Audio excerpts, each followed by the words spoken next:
솔로몬이 자기의 왕궁을 13년 동안 건축하여 그 전부를 준공하니라. 아멘.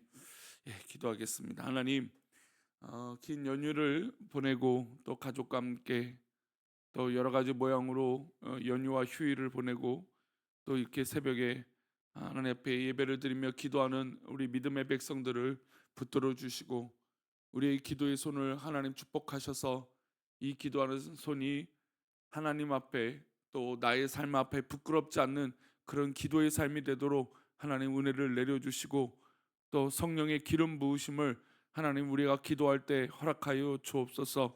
주께서 사랑하는 믿음의 백성들에게 하나님 성령의 권능을 허락하시고 능력을 더하셔서 하나님 능히 이 모든 것을 이기며 또 믿음으로 살아갈 수 있도록 복을 내려 주옵소서.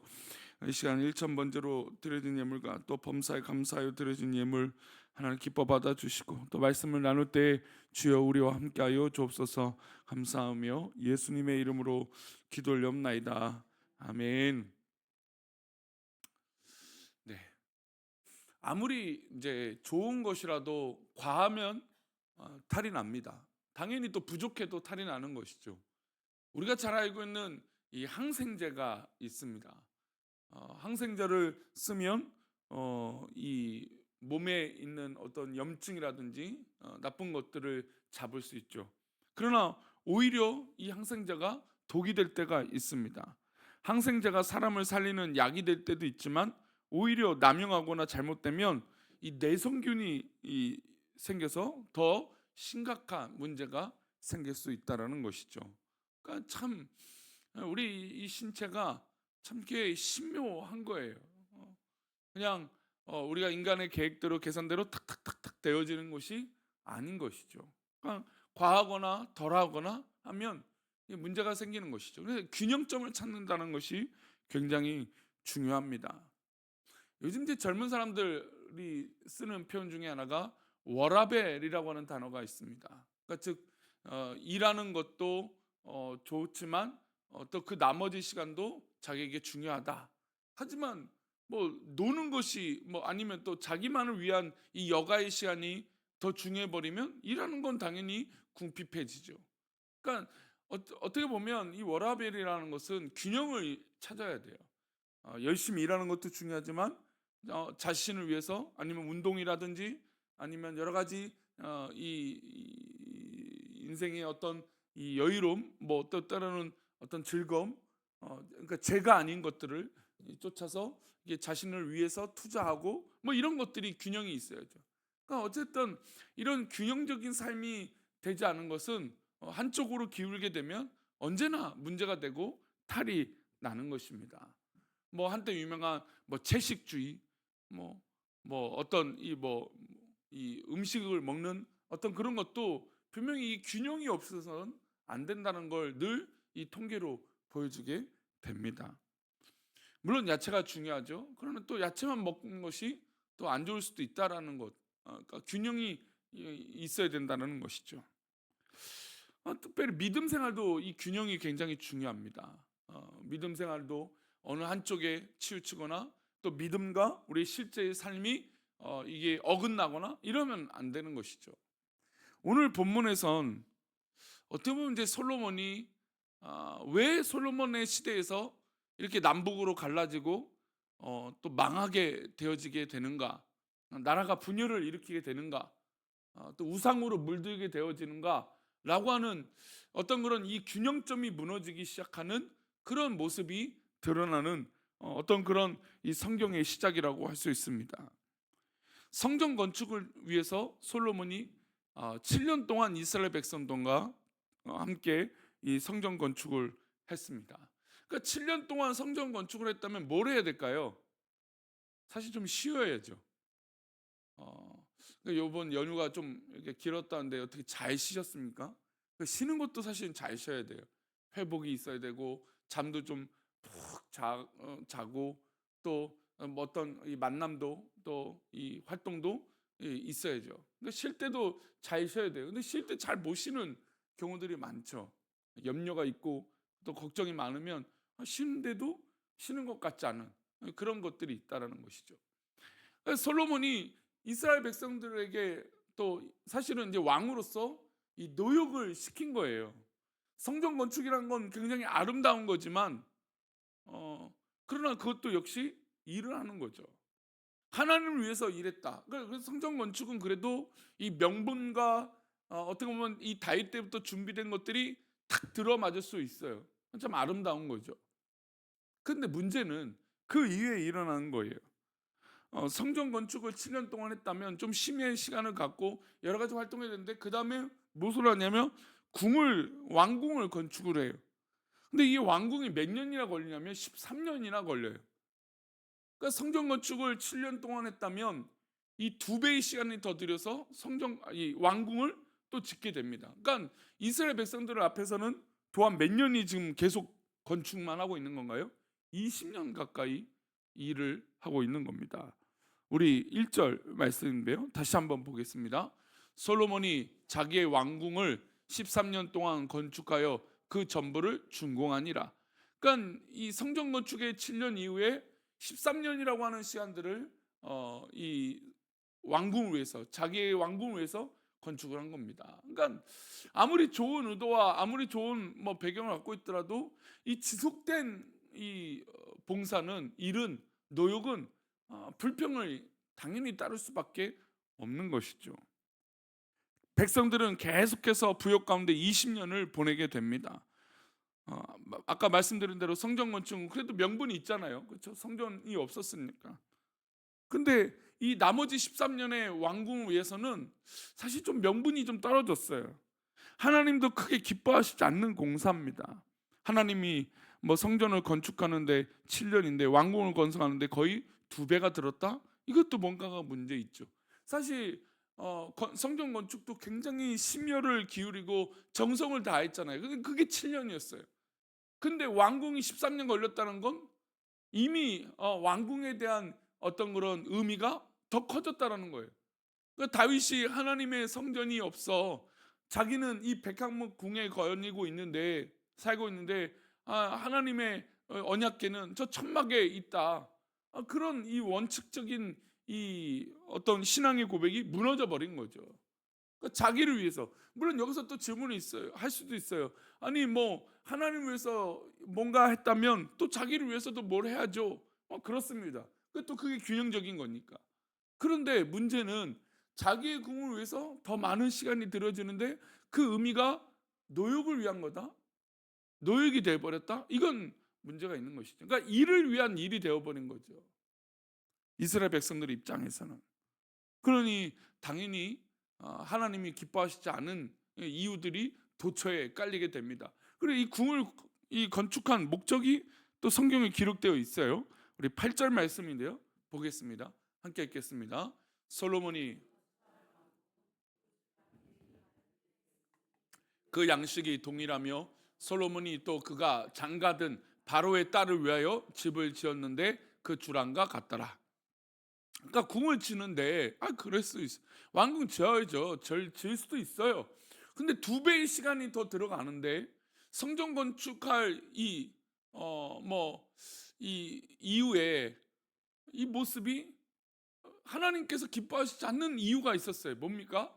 자기가 장가를 들었는데 바로의 딸을 위하여 집을 지었다라는 거예요. 그 문제는 바로는 이방 여인이잖아요. 그리고 정치적인 이 결혼이었단 말이죠. 그런데 이 정치적인 결혼에 이 바로의 딸을 위해서 궁전을 져줬는데 이 바로의 딸의 궁전에는 뭐가 있었을까요? 단지 애굽에서 이 섬겼던 이방 신들이 그냥 가득가득 들어섰다는 겁니다. 그러니 하나님 기뻐하시지 않는 이 궁이 더 문제가 발생하게 된 것입니다.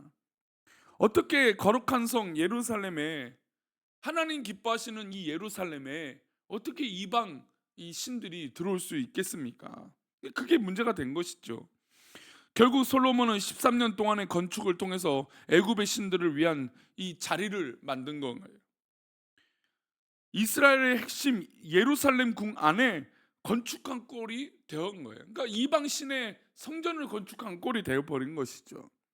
그러니 이것은 하나님 앞에 명분도 없고 이스라엘 민족에도 불평거리가 된 것입니다.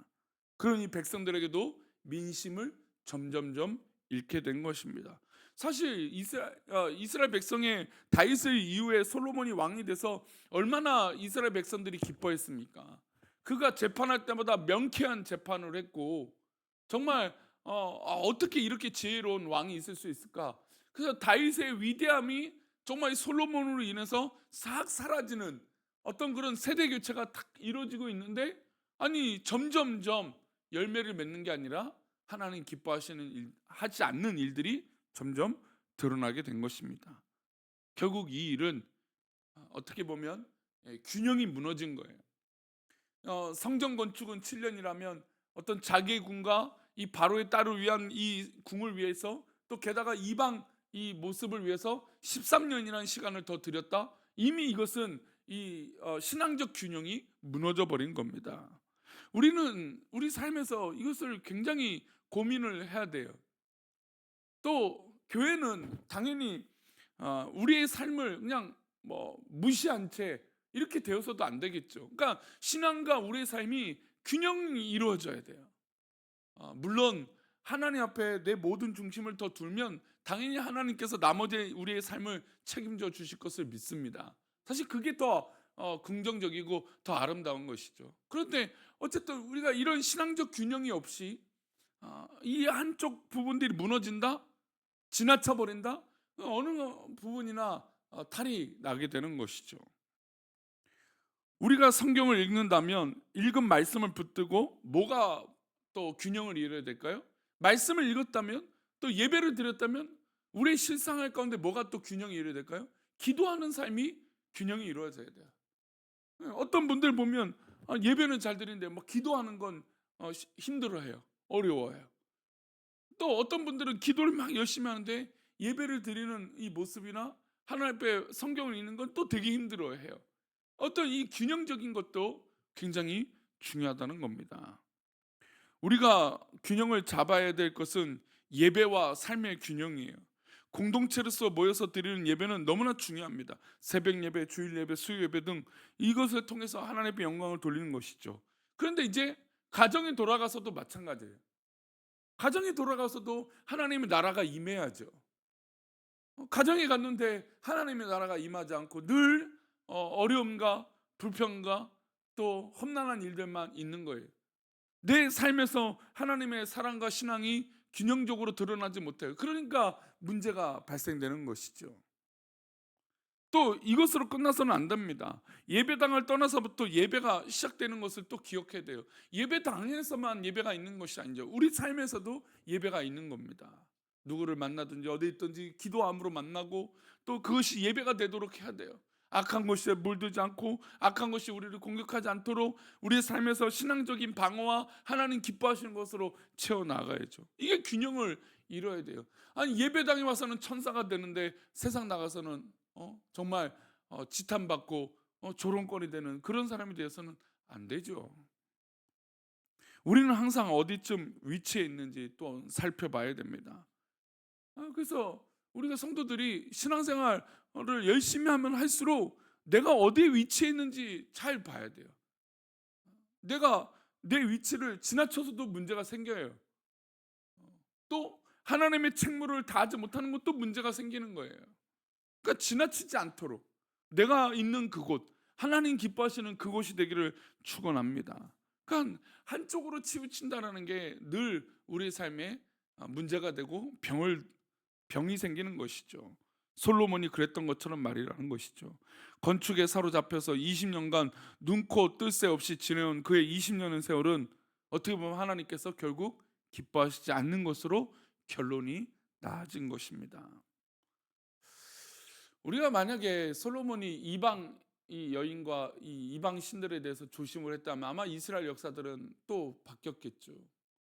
근데 이 솔로몬은 이 부분에서 계속 놓치기 시작했고 결국 자신의 두 아들 시대에 이 남북으로 갈라지고 또 우상으로 채워지는 이런 안타까운 일도 후손대에 이루어지게 됩니다.